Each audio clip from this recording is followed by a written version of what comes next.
I got a huge new RTX 50 series update. Let's talk about it. Before that, this video is brought to you by FlexiSpot and the E7 Premium Standing Desk. The FlexiSpot E7 is a high-quality and durable standing desk that can go all the way from 23.8 inches to 49.4 inches, which is great for people of all sizes and allows you to get the health benefits of standing while working, which can be crucial these days if you work from home. Not only that, but the desk is quiet while it raises, and you can set and save profiles with the easy-to-use controller so you can quickly change to your favorite heights. For example, you have a standing and sitting profile as well as 2 custom profiles so you can save yourself from back pain. Plus, the desk fits great into all types of office environments, and they even offer more affordable options such as the E5 and E2, which are currently being sold for an incredibly low price. So if you want to stay in good health while working and you're looking for a great standing desk, be sure to click the link in the description below and use code CY50 to get an extra 10% off. That's right, guys, I got a ton of leaked information to go over when it comes to the RTX 50 series that you guys are not going to want to miss. And first, let's go ahead and start off by talking about some of the potential specs that the 50 series could be using, starting off with the memory subsystem, as it looks like according to a WCCF Tech article, here's what they had to say about it. Quote, Micron GDDR7 memory to launch in the first half of 2024, powering next-gen GPUs. And if we scroll down and look at what Micron said themselves, they say, quote, in graphics industry analysts continue to expect graphics TAM compound annual growth rate to outpace the broader market, supported by applications across client and data center. We expect customer inventories to normalize in calendar Q3. We plan to introduce our next generation G7 product on our industry-leading 1B, node in the first half of the calendar year 2024. So yeah, there's a lot of nonsense in there, but the takeaway is yes, GDDR7 is definitely coming, and this does also add up with other leaks that I've been seeing, including from people such as Red Gaming Tech. As you guys might have heard of his channel before if you watch mine. I mention him a lot because he does definitely have some inside information when it comes to Nvidia and especially AMD. And if we do go ahead and we take a look at the latest information on what the RTX 50 series could potentially look like based on leaks, here's what we're talking about. So the RTX 5090, as you should be able to see on screen in my graph here, should have around a 600mm square die if it is produced on 4nm once again. Now, it could be produced on the 3nm process, and if that is the case, everything here could change and it could end up being a lot faster. But we're just going to play it a little bit conservative here, guys, and say it'll be on the 4nm process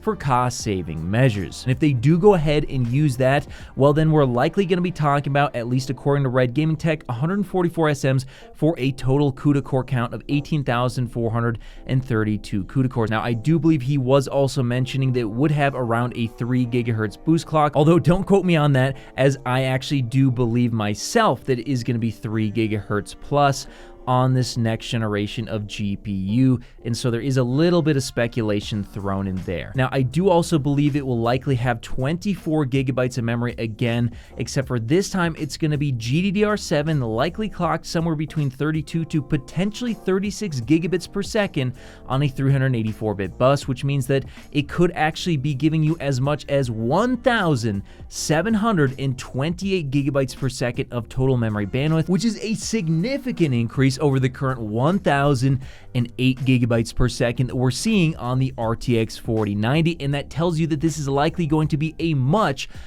faster GPU and likely aimed at potentially the first 8K displays hitting the market, as those will need a lot of memory bandwidth. Now, it will also likely have somewhere around 96 megabytes of cache, but that is completely unconfirmed at this point, and a TDP of what I believe is a reduction of 50 watts at around 400 watts, which once again, not confirmed either. I definitely can confirm at this point in time that it is very likely that we will be seeing GDDR7 and a 384-bit bus. And with all that information, although we don't technically have enough to 100% for sure say how fast this card is going to be, I do think it is likely that we're going to be talking about a card that's in the range of 40 to 60% faster than the RTX 40 series, which would be another absolutely monumental leap. Now, my guess personally is that we're going to be talking about 50% or maybe a little bit less gen-on-gen gain when compared to the RTX 40 series. And that is something that we do not see in any other industry. 50%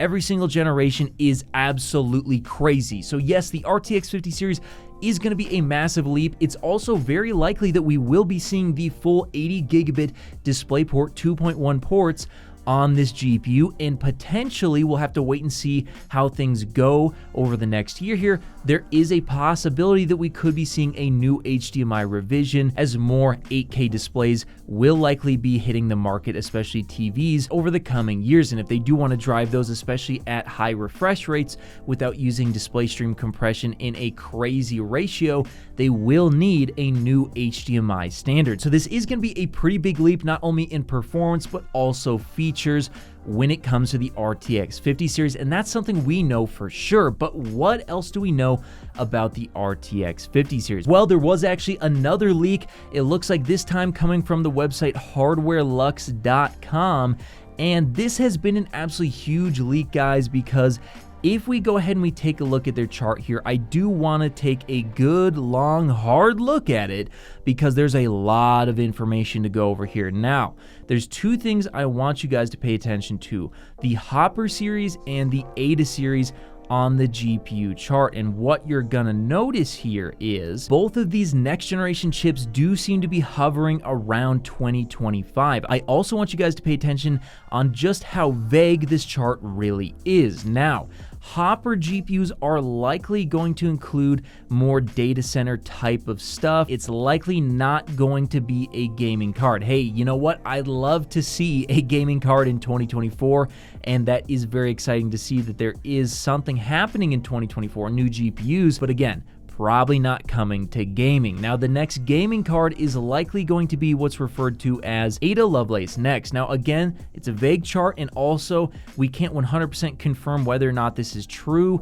It does appear to be a leak from this website, so again, take it with a grain of salt. But if this is true, then we're likely talking about actually a slight delay, at least with current plans, with the RTX 50 series launch. Now remember, guys, it was originally speculated that the RTX 50 series would be launching by the end of 2024, possibly even sooner. But if we take a look at this chart, it's starting to look like beginning of 2025, which would definitely not be good. However, I don't want you to panic because there's definitely a very good chance that it could be happening far sooner than that. Now, why do I say that? Because, well, AMD definitely will be releasing new cards, at least in my opinion, in 2024 at some point, probably near the end of 2024. But if they do that, Nvidia would be in for some big trouble, as AMD could potentially be winning for the first time in a long time. And of course, Nvidia being Nvidia, they're not gonna let that happen, because not only does Nvidia want to win every generation, but they also want to be first, which is a great attitude to have as a company. And this does also push them to make more innovations, and it's a big reason as to why Nvidia does continue to just slightly edge out AMD every single generation. So hopefully AMD actually pushes even harder and gets their stuff out even sooner, but there is a chance that this chart could definitely turn out to be true, and maybe there's going to be a delay with AMD as well. It's something that we can't confirm at this point in time, but I will say, yes, this is definitely possible that you could see this, but keep in mind, plans can change, and I would expect these cards to come out actually even sooner than what you're seeing on this chart. But hey, that's just what I think. When do you think the RTX 50 series is actually going to launch? Let me know your guys' thoughts in the comments below, and of course, I'll see you in the next video. If you made it to the end of the video, be sure to drop a like. Every time you do so, AMD and Nvidia release new GPUs. Also, if you want to see more, check out one of these related videos. You won't be disappointed.